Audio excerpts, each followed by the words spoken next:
pocket. Are we gonna do what they say can't be done? We've got a long way to go, and there's short time to get there. I'm eastbound, just watch your band. All right, here we are in beautiful Canmore, Alberta. Our first stop actually in Alberta with Mayor John Borrowman. Thanks for having us. Nice to meet you, Greg. So we're here talking about FCM issues, and first we want to learn a little bit more about this incredible community. Well, as you can see by looking around, I'm sure you noticed driving in, the most noticeable thing about Canmore is it's the most beautiful place in the world. We have a small town in the heart of the Canadian Rockies. It's the place that everybody wants to come to, and I know you'll be back to visit again.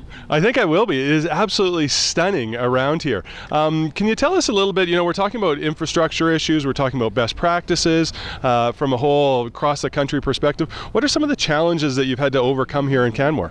Well, our real challenge is, in fact, related to where we live. We're in the heart of a very fragile environment.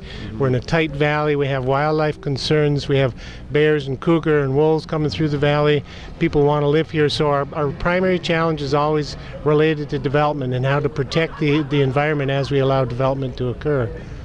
And that's gone well, because I know even in the Metro Vancouver and across this country, what are some of the things that you do to try to create that buffer between the wildlife and the residential and the community, the urban side of things? Yeah, we've spent the last 20 years defining a wildlife corridor through the Bow Valley, from the Wind Valley through to Banff National Park, and it stretches the entire valley, so it's essentially a corridor for the large carnivores to be able to move through, and it continues to be a challenging exercise, but the community is behind it, and the developers understand the need and support in the direction that we're going. Yes. Oh, that's great learning. And so one of the other things we're trying to figure out is what are some of your best practices here? What can some of our colleagues across this country learn from what you've done here in Canmore?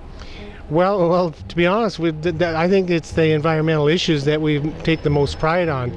We've established a sustainability screening report process that's one of a kind in the country, and we ask the development community before they begin planning to tell the community what's going to be beneficial to the community about that development.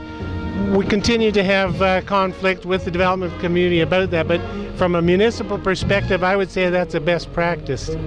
Oh, that's great. We can find more information on your website about that? Yes, you can, indeed. And what's the website address? Canmore.ca.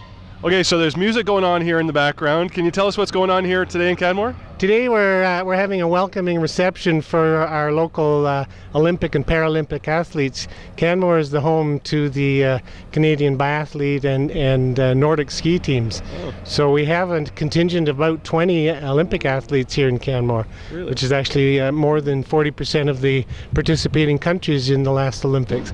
So today we're going to welcome them home. It's a little while later, but now they're all back and training again, so we're going to give them a big thank you from the town of Canmore. Oh, that's wonderful. So here we are in beautiful Canmore, Alberta.